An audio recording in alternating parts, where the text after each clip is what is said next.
For being aware in the instant from this and other information, don't forget to subscribe to our channel.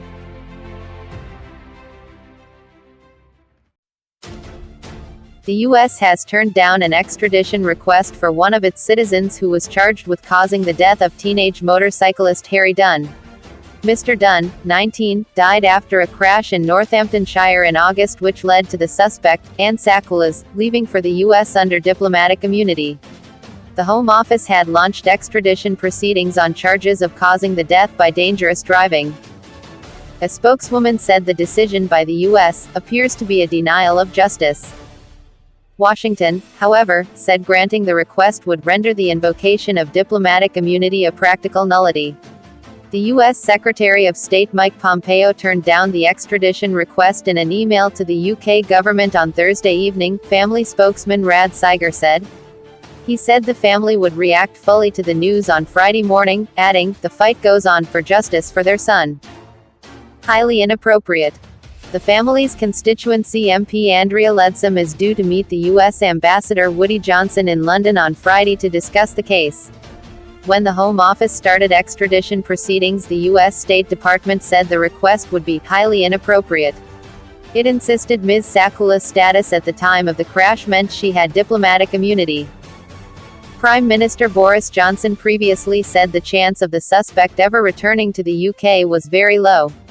Mr. Seiger said, no reason was given by Mr. Pompeo in rejecting the extradition request.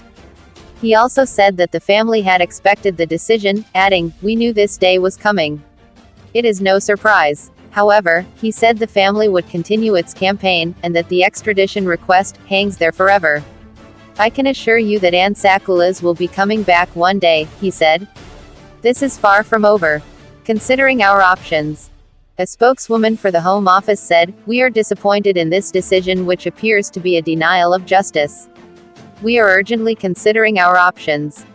A statement from the U.S. State Department said, "At the time the accident occurred, and for the duration of her stay in the UK, the U.S. citizen driver in this case had immunity from criminal jurisdiction. If the United States were to grant the UK's extradition request, it would render the invocation of diplomatic immunity a practical nullity and would set an extraordinarily troubling precedent." Mr. Dunn died after his motorbike was in collision with a car owned by Mrs. Sacoolas. The crash happened outside Rath Crawton, where Mrs. Sacoolas' husband Jonathan worked as an intelligence officer. The 42-year-old left the UK and returned to her native US, claiming diplomatic immunity. In a statement released on behalf of the suspect after she was charged in December, Mrs. Sacoolas' lawyers said, "Anne will not return voluntarily to the United Kingdom to face a potential jail sentence for what was a terrible but unintentional accident."